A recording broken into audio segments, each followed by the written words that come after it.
This story's crazy, but it might trigger some people. I wish I had the courage to unalive my ex-boyfriend. Around August 2019, I had a classmate who I started talking to. He was the class president of our class, so he talked to everybody. He was very nice and very hardworking at first, and I guess that's what made me attracted to him. We hit it off instantly, and soon enough, we started dating. Not even 2 months in, he started to get spicy, and I was uneasy because I never got spicy with anybody before. But I went along with it. Then October came around and it was our semester break. He invited me over to his dorm room to watch a movie since all of his roommates were going back to their families while he was the only one left. I knew what his intentions were, but I was just not comfortable and ready to hook up at that time. So I told him that I didn't want to go any further. He was like, please, just the small stuff. That's it, I promise. And he kept begging and begging until I said yes. The next day I went to his dorm. It was 5 a.m. by the way, and I had to walk to his dorm cold and moist because I had just gotten out of the shower. I laid on his bed to rest because my legs were tired from all the walking, and not even 3 minutes in, he tried to get busy. He totally ignored me and just kept repeating, I promise, I'll go slow. I'm not going to hurt you. And at that point, tears started rolling down my face and I just froze. He asked me if I was okay and I just nodded my head. I didn't know why. Maybe because I just wanted it to be over. I thought this was what love was. I convinced myself it felt good and I even faked everything. He didn't even walk me to my house. He just gave me money and told me, stay safe. When I went home that day, I took another shower and cried so hard because I felt so disgusting and terrified and heartbroken. But even after all that, I forced myself to think that it was okay and that it felt good. It didn't stop there. He would harass and assault me in class in front of my friends. My friends were making fun of me and my other classmates were talking behind my back and agreed that I was a floozy. I stopped talking to some of my friends because I didn't want to make them uncomfortable because my boyfriend would start to grab my honkers and play with them in front of people. I let him in my apartment to have sleepovers and do whatever, like he was paying rent. It was a 1-bedroom apartment and I lived with my older sister, and whenever he was there, we would stay at the bedroom while my sister slept in the living room. She would usually sleep there anyways because she would arrive home late from school because of practice and stuff. And I would still feel bad that she had to just sleep on a couch. But yeah, it was so bad, the hookups I mean, that he would only last 2 minutes max and didn't care if I finished. He just told me he'd get me next time. Spoiler alert, that never happened. It was so bad, some of my friends were concerned and I told them that I was fine, despite all my other classmates judging me and eyeing me like some kind of monster. But they would rarely take a second look at my boyfriend. I would pretend everything was fine. I had rose-tinted glasses glued to my face. I thought this was what love was. The feeling of being violated, uncomfortable. I get sick thinking about it, but I loved him. I loved him so much that I spent my month's allowance on gifts and food for his birthday, while I paid for all of my food and treated myself on my birthday. His gift to me was thrifted shoes that didn't even fit me and hookups that only made him feel good. I loved him so much that I was willing to miss my sister's long-awaited musical play just so he could get a piece of me. I loved him even though he would ask me for money when he knew I received my monthly allowance so he could play video games on the computer and forget about my existence. I loved him so much that I would cook him lunch and I would bring it to school, but he would either skip last minute or pretend he was sick, but I knew all along he was just chilling on the computer. I was so sick and tired that I pulled a sick prank on him and I told him I was pregnant. I showed him a photo that I edited and I made it look like a pregnancy test was positive. He got mad at me, but I had no regrets because I thought that it would make him start using protection more. But it didn't. Nothing changed. Our relationship kept going on for months. COVID rolled around and at first I was so glad that he was going back to his family's because I didn't want to see that disgusting POS. But now I was more annoyed that the fact that he would only talk to me online at 2 a.m. because his parents didn't approve of the relationship, and if I told my parents I was in a relationship, they would unalive me. I ruined my sleeping schedule because of him. This kept going on for months until it hit around June, where he would force me to do spicy things in front of the camera. I sobbed whenever he did that, and I told him I was uncomfortable. He would get angry at me and he would go on for hours. He would stop talking to me when I said no, and he would say, "You don't love me anymore. I just want to see you." Stuff like that. I would finally agree and get it over with. I would cry while doing it, but he just didn't care at all. Like his main objective in life was to get off. And after he finished, he would say nothing and end the call. He would later text me and say, "I gotta go to sleep. My mom will find out that I'm talking to you. Good night." And he would leave me there to cry. The same month, he broke up with me over some stupid little stuff his brain couldn't comprehend. I told him once we are through, there's no going back. And he would cry and beg me to stay, but I had some self-reflection that time and I told him to F off. I got my revenge, or what I thought was revenge. I would tell my classmates he was a monster and he would hurt me and they would feel sorry for me. But they were still friends with him and they would make sick jokes. worse. My ex told him that I was a monster and that he had no idea what I was on. I took his spot as the class president because I was better in it than he was. But in the end, it would just take a toll on me because of how much work I had to do. He was still my classmate, so I had to tolerate him. I had to tolerate everyone. I felt sick. I only had 4 friends, but I'm really glad that they stayed with me. But to the people who are probably wondering why I stayed as long as I did, it's because I was stupid and I didn't know any better. I thought this was love. I am dumb. I also blame myself for staying as long as I did. I wish I snapped out of it and left immediately. But he also said that he would harm himself if I left, so I was scared. Whenever I said no, he would give me the silent treatment and he would be mad at me. He emotionally and physically hurt me. I had developed trauma and got nightmares because of it. I never got any sincere apology from him or my classmates. I don't even want to see their faces anymore. I want to unalive him. If only I had the courage to smash his face, tear him apart while he's still conscious, or run him over with the truck, slice off his member and just hurt him alive. I want him unalive, and every single time I think about hurting him, I have no regrets or disgust. I'm not sorry for thinking about it. I'm not sorry for daydreaming about unaliving his throat or making his classmates drink his blood. I want to grill his chopped member and feed it to the people who judged me, especially those 2 girls who called me a floozy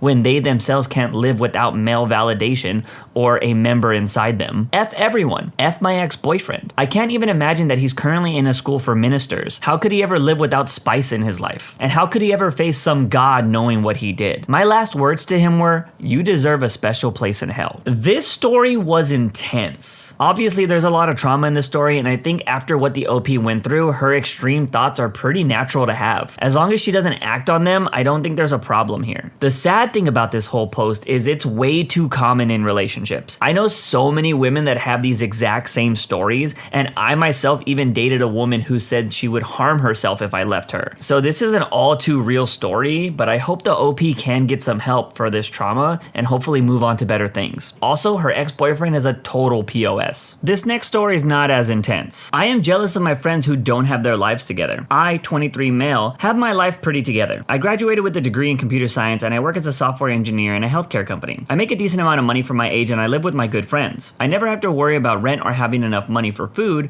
and I started saving a nice chunk of cash. On the surface, I should be happy. But underneath, I am jealous of my good friends who don't have their lives together. My 2 roommates both dropped out of college early. They have massive amounts of debt and get paid half of what I do, but none of that bothers them. They smoke and drink all day. They routinely skip work to the point that their jobs are in jeopardy. They show up drunk and high to work as if that's normal, but they don't have a care in the world. Their lives are falling apart and they don't care at all. Actually, they're happy. I've had multiple conversations with them about this and they simply don't care. They say they will be successful later on in life, but now they're just gonna hang out and do nothing. I came home from work today and both of them were wasted playing video games for hours. And I think to myself, am I really the one with the better life here? This is one of those classic, the grass is always greener on the other side moments. Because yeah, people who don't care, of course they're gonna look like they're having a better life. They're just doing whatever the hell they want. But these friends are also saying that they're gonna be successful later on in life. So at some point, they're gonna have to stop living this carefree lifestyle and actually get to work. Life won't be so easy then. I don't know, I think the OP needs some new friends and I would start traveling a lot more because it sounds like he has the funds to have a more exciting life than he's currently living. Let me know if this next story is relatable. I woke up my neighbors at 2 a.m. because I was singing my heart out. So I was having one of those fake tours where I imagine myself singing in front of a crowd while I play my favorite songs in my headphones. I mouthed the words and the high notes so I don't even make any noise. I guess this time I got really into it and I started making those high-pitched noises. It was so high that my neighbor had to call me to stop making it. I was so embarrassed. I'm usually seen as a serious and quiet man. I totally hate myself. I 100% relate to this story because I myself have had embarrassing moments like this, but I think we just need to normalize all types of guys living lives any way they want. Sing your heart out, OP.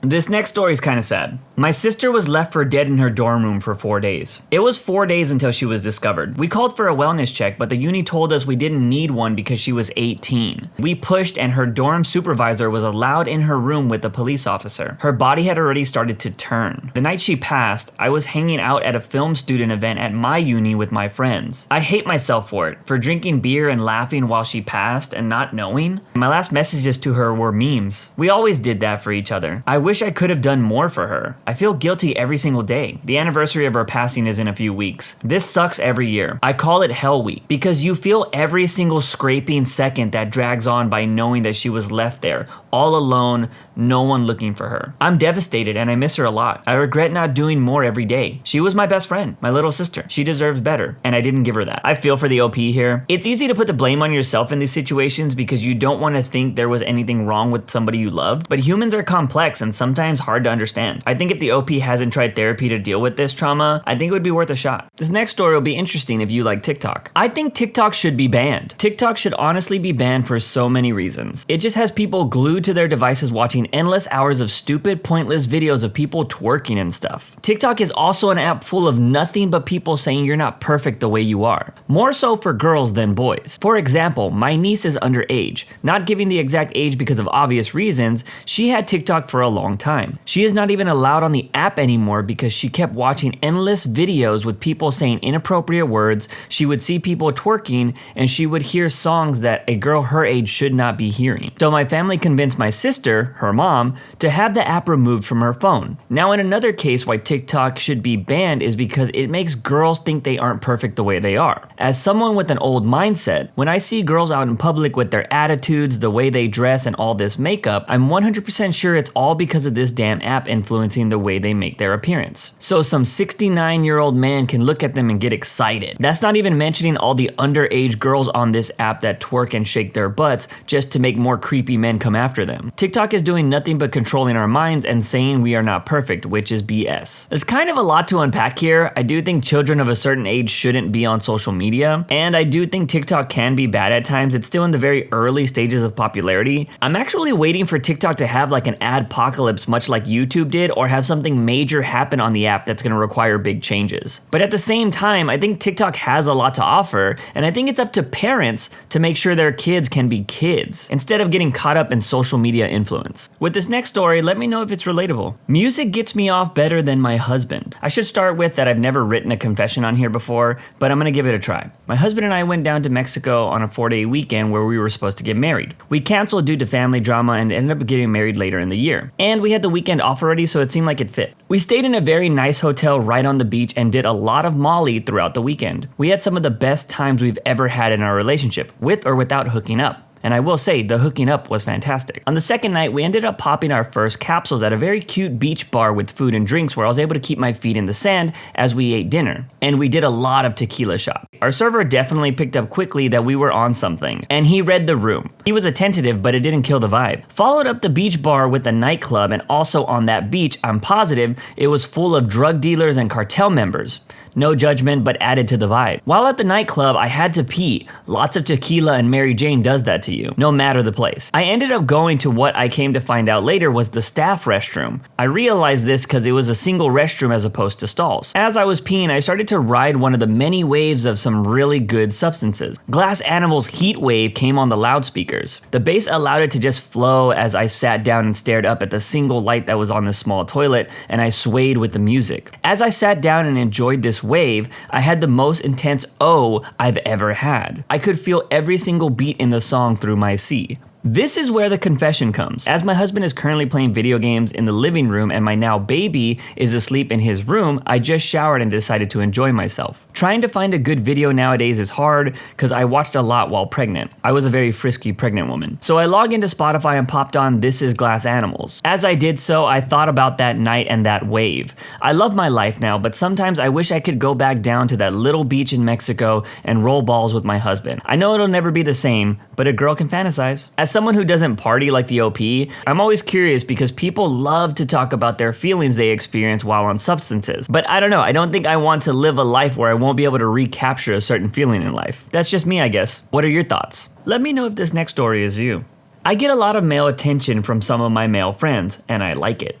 I'm in a big friend circle with both men and women. And while I get along with everyone, there are 4 guys heavily flirting with me on a private chat. I'm trying to keep it platonic and not give any of them any hope, but I absolutely love the attention. I love feeling wanted and liked. There's one guy that caught my eye the most, and he's by far the closest to my age, but I feel like I reached the point where even if I developed strong feelings, I couldn't pick any of them. Especially because my ex was a part of this friend group as well, and has strongly distanced himself from us since I broke up with him. I just feel so floozy, or like a pig pick me, those are probably not the right terms. However, as bad as it feels, it also feels so good after being ignored and rejected nearly my whole life. Am I the jerk? I could see why people might not like this OP, but if she's single and not leading people on, I don't really see anything wrong with her liking the attention. The moment she thinks she deserves the attention, that's when I think it's toxic. Also, if you've ever had that feeling of being ignored or rejected, when you get that validation from somebody or many people, it's pretty intoxicating, so I totally relate to this story. So that's it for today's episode. Let me know your favorite story in that comment sections down below. Don't forget to follow on Spotify and hit that subscribe button if you want more content like this in the future.